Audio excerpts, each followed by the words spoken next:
সিলেট মহানগর পুলিশের উপকমিশনার আজবাহার আলী শেখের সরকারি গাড়ি জ্বালিয়ে দেওয়ার হুমকি ও তার গাড়ি চালককে শারীরিকভাবে লাঞ্ছিত করার অভিযোগে আটক যুবকের বিরুদ্ধে মামলা দায়ের করা হয়েছে।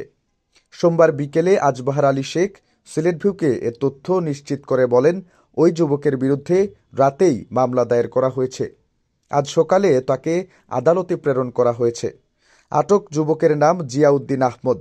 তিনি নগরীর জল্লারপাড় সপ্তদ্বীপা ৩৭ নং বাসার মুহম্মদ দবির উদ্দিনের ছেলে। জিয়া একটি আইইএলটিএস প্রতিষ্ঠানের শিক্ষক বলে জানা গেছে।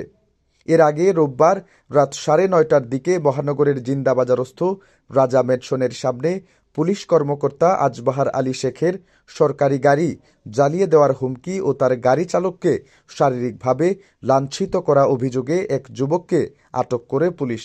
12 বছরের রিপ্লেসমেন্ট গ্যারান্টি নিয়ে তানভীর মেটালি প্রথম বাংলাদেশে। তানভীর মেটালের স্মার্ট পণ্য ব্যবহার করুন, স্মার্ট হন। ঘটনার বর্ণনা দিয়ে আজবাহার আলী শেখ জানান, ওই রাতে বই কিনতে আমি রাজা ম্যানশনের দোতলায় গিয়েছিলাম।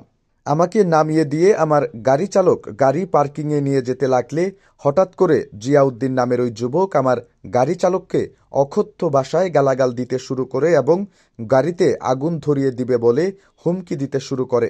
এছাড়াও তাকে শারীরিকভাবে লাঞ্ছিত করে। পরে পুলিশ এসে তাকে আটক করে কোতোয়ালি থানায় নিয়ে যায়। তার বিরুদ্ধে আইনানুগ ব্যবস্থা গ্রহণ করা হচ্ছে।